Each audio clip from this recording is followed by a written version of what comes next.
Live from the City of Angels, Erick Weber here, Midnight Movie Talk, and we have initial reaction to Oppenheimer.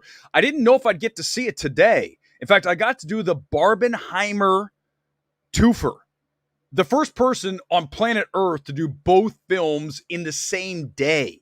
Barbie this morning, Oppenheimer tonight. We'll talk about Barbie tomorrow. Live stream starts at 4 o'clock here in LA. That is 7 o'clock on the East Coast. But tonight, we are going to do This Is Not a Review of Oppenheimer. My reaction straight out of the IMAX 70 millimeter cut of this film up at Universal Studios here in Los Angeles. And let's get right to it, everybody. This is massive scope cinema, especially in 70 millimeter IMAX format. Wow. Are you kidding me? You must see it like this.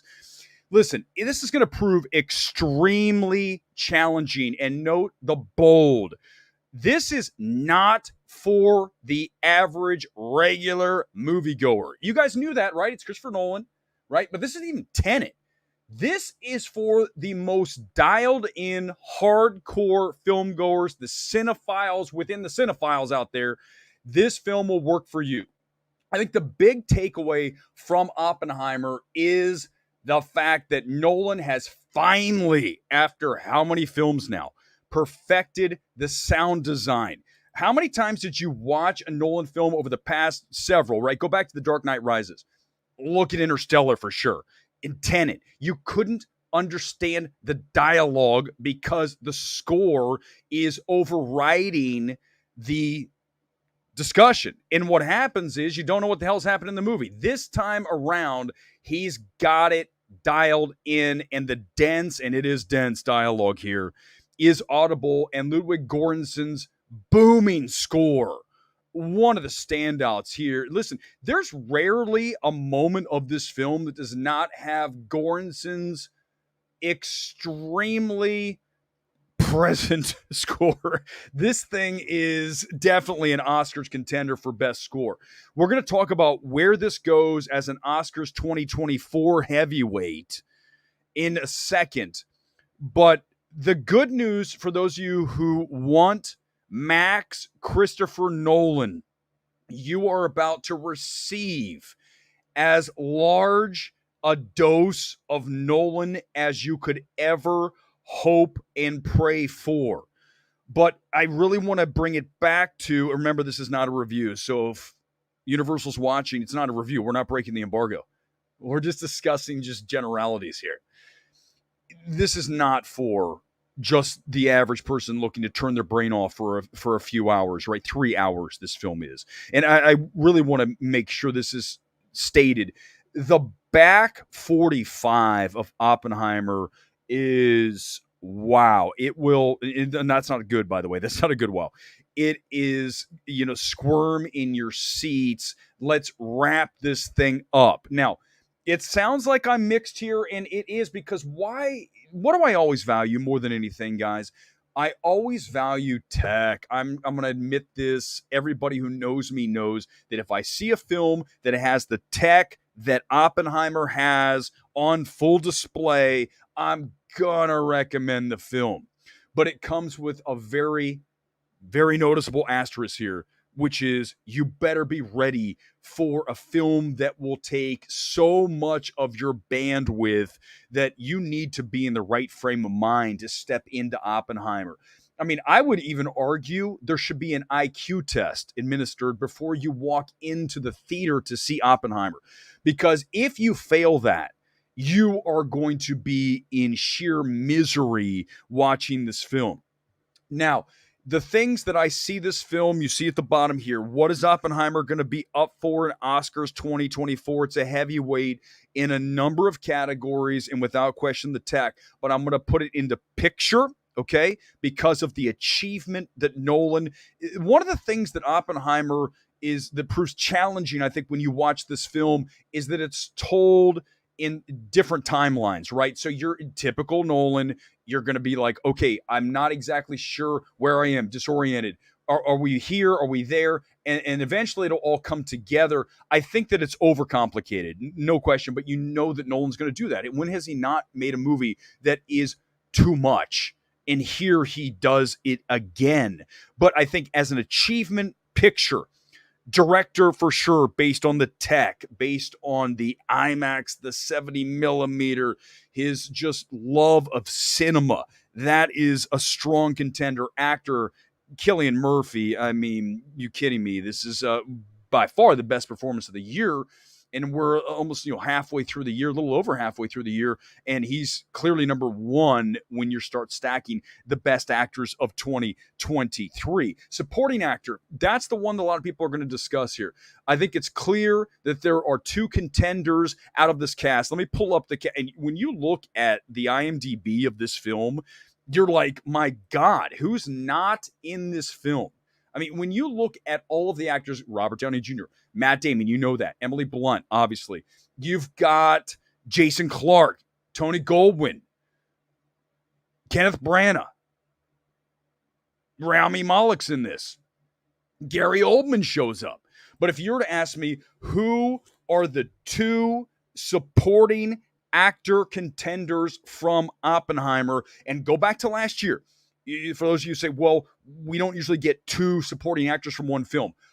Banshees, right? We had two there, and here we could have two, and the two are very clearly Robert Downey Jr. one. He's draft pick number one as supporting actor. It's a very large role for RDJ. It's so refreshing to finally see Downey in a film that's not a Marvel movie, other than The Judge, which no one remembers. My God, remember The Judge? So you got Downey Jr. and then you've got Damon. Those are the 1-2. Now, as far as supporting actress, I don't believe that Emily Blunt rises to the level where she will be a serious contender. I'm not saying she won't be thrown about in the FYC ads. Obviously, it's Emily Blunt. I just don't think it's quite at that level, and there's not enough meat on the bone, as it were. But I would say it's Downey one and then Damon. Also, Ludwig Göransson's score is going to be nominated. There's no question. No, wait, as I say that, guys, do you remember the Tenet score? And where's Ludwig? Oh, that's right. He wasn't nominated. Wasn't shortlisted. What are we doing? Like, how do you miss that bad? The Academy sometimes, well, actually, I should say often, completely whiffs. They better not whiff here. Let's continue. You got Hoyt van Hoytema back with cinematography. Boom. Yes. In. Production design. You had to rebuild, Los Alamos from the ground up. That's production design, world building, going anything. Guys, whenever you have production design, for those of you that are, novice Academy Award viewers, you don't know production design, it's world building, right? So anytime you have a historical film, which obviously Oppenheimer is, then you're going to be likely a strong candidate for production design. And here that's in sound, because Nolan has figured it out finally how to have the dialogue and the score in equal measures. Then yes, sound is in, and then editing, because it's a complicated film. But I think really, as we get ready to take a few comments here, the stream's going to be tight, guys. It's not going to be a long stream tonight. This is just a quick reaction before Universal comes after me and says, "You are breaking the embargo, Weber. You can't do that." Well, it's not a review. You see at the bottom. If we put this up, you can't say that I'm breaking the embargo, because it's not a review, clearly. I'll take a few super chats, comments, whatever you have here, just a few minutes of these. I think we get to the basics here. When we do these reaction streams, I just want to give you a feel of the film, right? Did we do any spoilers? No, we're not going to do that. We never do that. Even when we do Barbie tomorrow, 4 o'clock, LA time, 7 o'clock East Coast, live, the embargo drops. That will be a little more in-depth, but still, it will be spoiler-free. But the number one takeaway from this film that you need to know is that it is dense. It requires incredible amounts of bandwidth.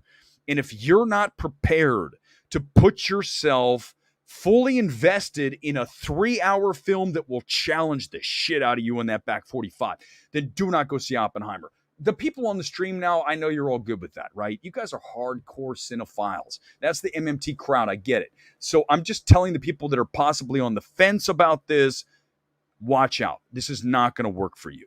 All right, Producer Nate, what do we got? Comment-wise, let's do it, a few of these, and then we're going to roll out on the stream. It's going to be tight tonight. here as we do this not a review stream live from the City of Angels. Let's do it. Nolan said they didn't use CGI. What's the explosion scene like? Is it well done? Luis. Great question.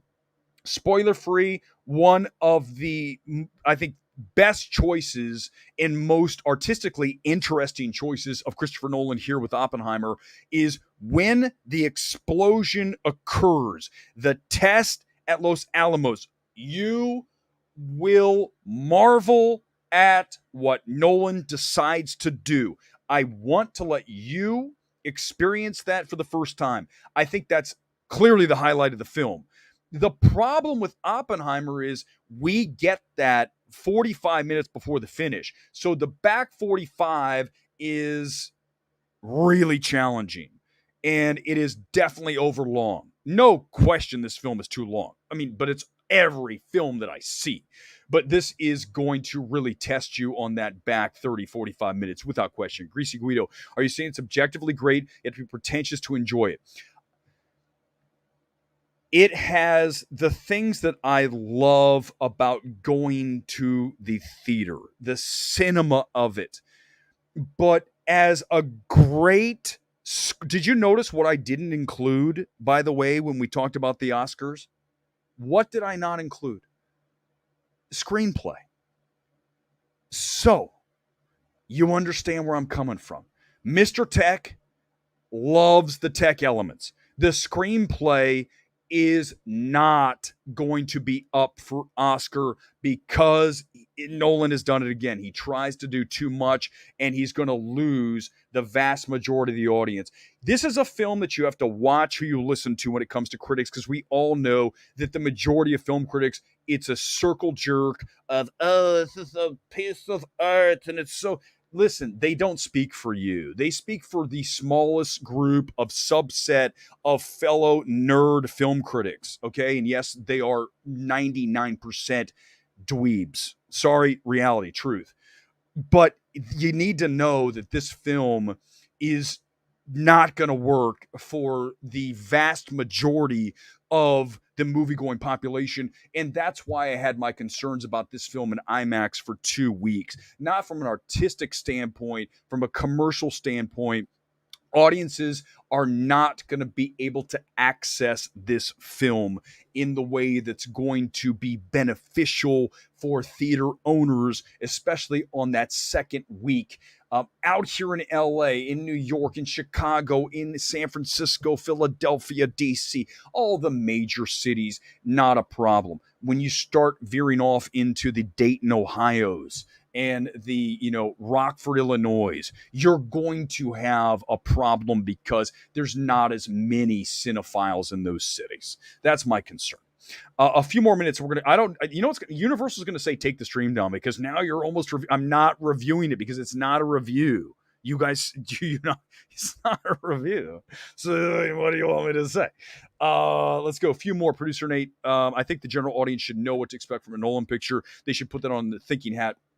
Yes, Schlacker, but this isn't even Tenet, right? So Tenet is an action film, right? It's completely incomprehensible at times and convoluted, but ultimately it doesn't matter if you understand you're being awed by the action and the reverse action that you're watching on screen. This film has very little of that. It has the shots, it has the movement, but it doesn't have the pure kinetic energy of a Tenet. So it's a more challenging Nolan film.